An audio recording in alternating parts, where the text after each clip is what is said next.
My name is Jaylani.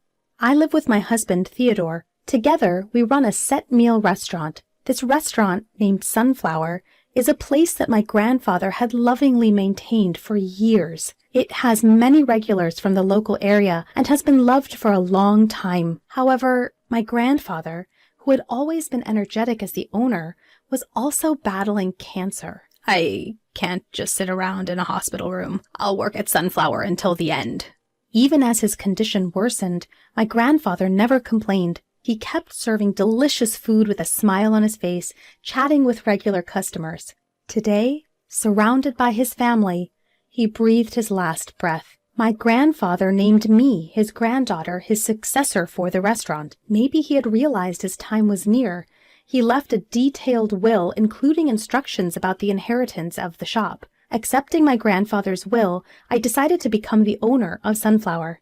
Thankfully, even after my grandfather passed away, the customers didn't stop coming. The employees who had been working for us continued to serve faithfully. Having watched my grandfather's cooking all my life, I was confident that I could continue to serve dishes that tasted just like before. Perhaps it was because I was cooking with all my heart to keep the restaurant going, but the regular customers who were used to my grandfather's cooking gave positive feedback. This taste!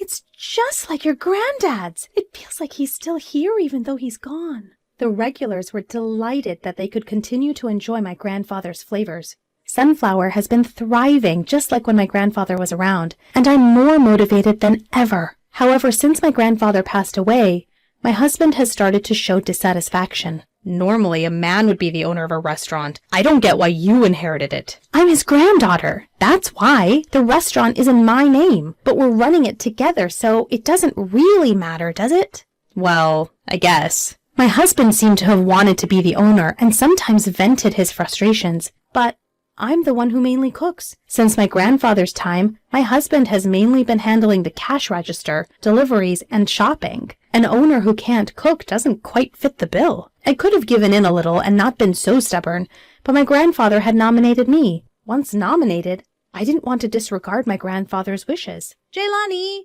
can I have another one of these? Sure, got it. The restaurant is still bustling, and I'm busy every day. Then, one day, someone paid a visit. Hey, big bro. Long time no see. It was my husband's younger brother. This brother-in-law of mine was quite a troublesome character. Despite his age, he didn't hold a steady job and was always flitting about, playing around. To be honest, I found him difficult to handle. Last year, he moved far away, saying he was going to find work, but it seems he quit that job and came back. Oh, welcome back. Despite this, my husband cherished his younger brother. My husband seemed glad that his brother had returned to our hometown.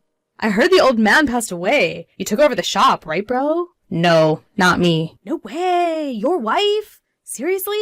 A woman running a shop? That's hilarious. Unaware of the annoyed looks from the customers, my brother-in-law roared with laughter. I felt silly engaging with my brother-in-law and decided to ignore him. Since we're family, it's free, right? Yeah, sure. My brother-in-law ate a large meal, drank beer, and left without paying. That's how unreasonable he is. Our relatives come here too, but they always pay. It's unfair to make only your brother free, so please charge him next time. It's fine. He doesn't have money. It's okay to give him a break. My husband seemed to be siding with his brother to the end. After that, my brother-in-law regularly visited the restaurant and ate and drank without paying. Each time, I warned my husband, but he would not listen. Perhaps because I was being persistent, my husband became grumpy and talked less.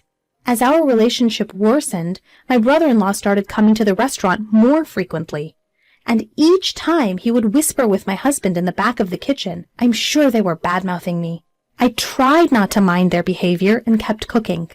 While glancing at me working hard, my brother-in-law had this conversation with my husband. Can't we somehow make this restaurant yours, bro? The name is in my wife's name, so... The location is good. There are many customers. Let's make it your restaurant and monopolize the profit. It must be hard being under your wife's thumb like this. Well, yeah, but... My brother-in-law had set his sights on Sunflower and was scheming to make it their own. Taking advantage of our marital strife, he was trying to get my frustrated husband on board. But how are we going to make it our restaurant? I have a good idea. The two began to quietly plot. My husband agreed with his brother's opinion, and they decided to put their plan into action. The next day was the restaurant's day off. My husband left early, leaving me alone. Even though it was my day off, I remembered that the kitchen was dirty. I decided to visit the restaurant and spend the whole day cleaning. When I tried to open the door of the shop, it was unlocked. Thinking I'd forgotten to lock it yesterday, I rushed in, and there were my husband and brother-in-law. "Oh, you're here!" I was surprised because the door was unlocked. "It's our day off today. What are you doing?" As I called out, the two of them smirked as if they were up to something. "Actually, we have something to talk to you about. Since you took over this restaurant, you've been getting too big for your boots and it's bothering us." "I'm not getting big-headed." "No, you are. Don't you think so?" "I do." "You're happy because the restaurant's thriving and profitable." "What are you trying to say?" The two of them spoke as if they were making fun of me, which frustrated me. As I showed my angry expression, my husband started to spread out some documents on the table. "I'm sick of your attitude. Let's get a divorce." The document was a filled-out divorce application. Surprised by the sudden announcement, I was stunned. "Huh? What? What do you mean?" I was shaken, unable to understand what my husband was thinking. The first thing that crossed my mind was about the continuation of the restaurant. There are a few employees, but running the restaurant alone after the divorce would surely be hard. "This is too sudden. I don't understand what you're saying. It would be hard for me to keep running the restaurant alone if we divorce." "About that, we're going to buy this restaurant. We're going to start it anew as our own, so we want you to leave." I couldn't understand what my husband was saying at all. "It's such a waste to continue running a dull diner in such a good location with so many customers. We're gonna make this restaurant better." "That's why? Please sign the divorce papers and leave quickly." The two of them were saying such absurd things that I couldn't keep up. "This is a restaurant that my grandfather protected. The profits are already enough. We should continue as we have been for the sake of the customers." "So you're saying you have no intention to grow? In a little while, a restaurant like this will go out of business. To prevent that, I'm saying I'll start a new restaurant." No matter what I said, I couldn't get through to them. Surely my husband must have been brainwashed by his brother. "Well then, we'll buy this restaurant for whatever price you want. We'll be able to earn it back quickly, so any price is fine." I couldn't stand the bullying attitudes of the two of them. "All right. If that's the case, I'll sell it for $50,000. Please wait for 2 weeks while I prepare the divorce papers and the contract. And during those 2 weeks, neither of you should come to the shop." Once I said I was selling the shop, the two of them were in high spirits. There was a reason I was giving up the shop so easily. They were selfishly talking without knowing about it. In the meantime, I managed to run the shop alone. "Huh? Where's your husband?" "Well, we're actually getting a divorce." "What? So suddenly? So, will you be running Sunflower alone then?" "No, my husband is buying the shop. I'll be leaving in 2 weeks." The customers were surprised and looked genuinely disappointed. "But there's some good news, too." I quickly distributed flyers that I had made to the customers. When they saw it, their expressions immediately relaxed. And 2 weeks later, I presented the contract to sell the shop and the divorce papers. "There are no complaints with this, right?" My husband promptly signed the contract. $50,000. I'll transfer it to your account right now. So this is my shop from now on." My husband and brother-in-law were ecstatic. With them out of the corner of my eye, I packed up my belongings and left the shop. On my way to file the divorce papers, I was excited to see what the two of them were going to do next. My ex-husband and brother-in-law immediately started running the shop. "We've explained the situation to the employees, and even without Jaylani, the shop should run fine." "All right, let's make some money." With that, the two of them began to prepare for the day with enthusiasm. At 10 o'clock, when the shop usually opens, a different scene unfolded. "Why aren't the customers coming?" There were no customers who usually came as soon as the shop opened. The employees who had always been diligent about coming to work weren't at the shop either. My ex-husband tried calling the employees, but no one was answering. They had never experienced anything like this before, and the two of them began to panic. Rushing out of the shop, my ex-husband noticed a regular customer walking by. "Hey, you're our customer, right?" "Huh? Oh, yeah." "I've been worried because you haven't come in yet. Come on in." Didn't you say the wife quit the shop?" "I was coming here for her cooking, so maybe I won't come anymore." "Don't say that. We'll definitely serve something delicious." My ex-husband somewhat forcefully guided the customer into the shop. The customer reluctantly entered the shop and started to look at the menu to place an order. "What's with this menu?" "Since I'm the shop owner now, I've decided to drastically change the menu." The traditional sunflower set meals were nowhere to be found on the menu. The menu was filled with foreign words, and it seemed difficult for the customer to understand, causing a drop in enthusiasm even before ordering. "Then I'll have this steak." "Understood." My ex-husband and brother-in-law enthusiastically started cooking. The customer, who had never seen my ex-husband cook, anxiously awaited the meal. "Hey, is it ready yet?" "Sorry for the wait." Finally, 40 minutes after the order was placed, the meal was ready. When the steak was brought to the table, the customer's eyes widened in surprise. "What is this?" What my ex-husband served could hardly be called a meal. There were only 3 pieces of meat in the center of the plate. The outside was burnt, and the inside was raw. There was no sauce or anything else, just a bowl of bread and soup. "We used high-quality ingredients, so we only used salt and pepper for seasoning. We cooked it to bring out the aroma of the outside and enjoy the rare inside." The customer didn't touch the steak, which looked like a failed dish at first glance. Upon closer inspection, the soup appeared to be instant. "I'm sorry, but I can't eat this." The disgruntled customer stood up, ready to leave the shop. My ex-husband was shocked that not a single bite was taken. "Customer, you still have to pay. That will be $30. $30? You're joking. I can't pay for this garbage-like meal." The furious customer stormed out of the shop. Taken aback by the unexpected turn of events, my ex-husband and his brother were stunned. At the same time, they realized they were in a dire situation. Neither my ex-husband, who had barely ever cooked, nor my freeloader brother-in-law could possibly run a restaurant. They should have realized this if they thought about it, but they were too focused on making money. From that point on, not a single customer visited the Sunflower under their management.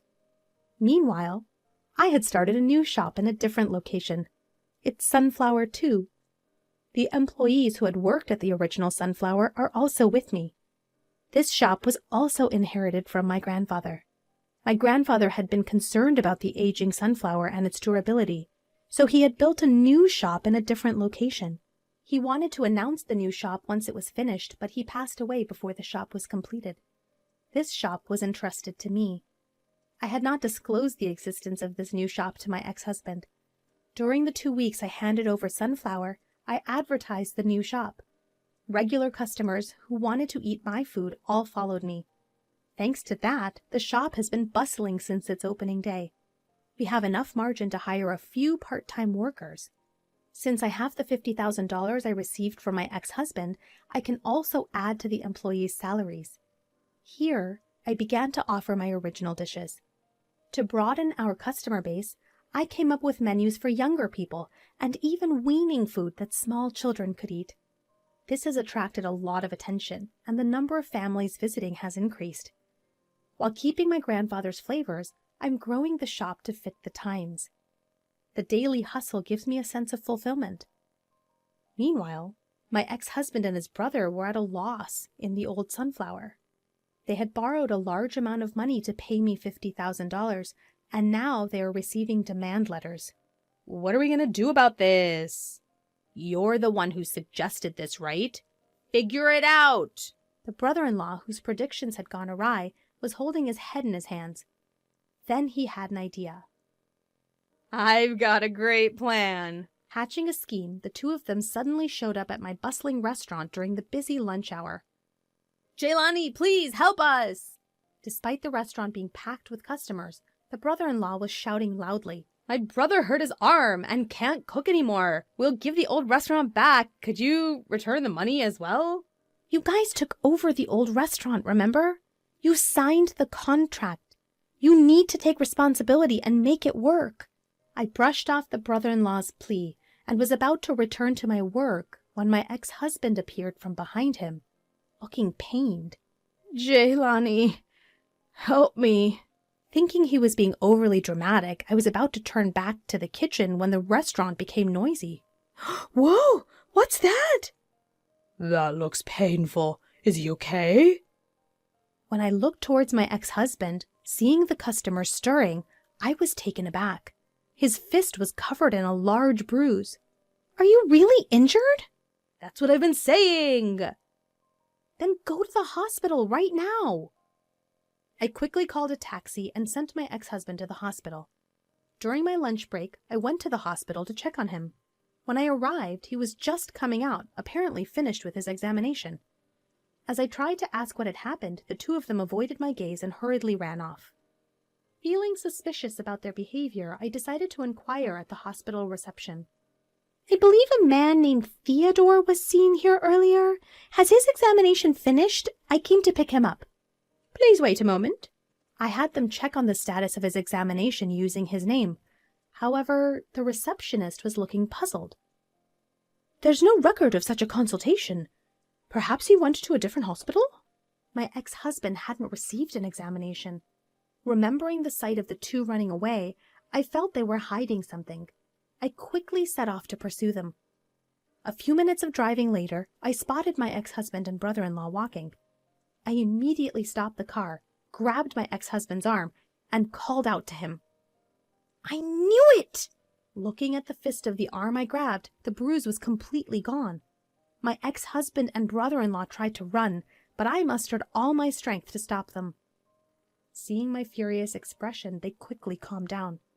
Why is the bruise gone? You weren't injured after all. Well, running a restaurant's hard.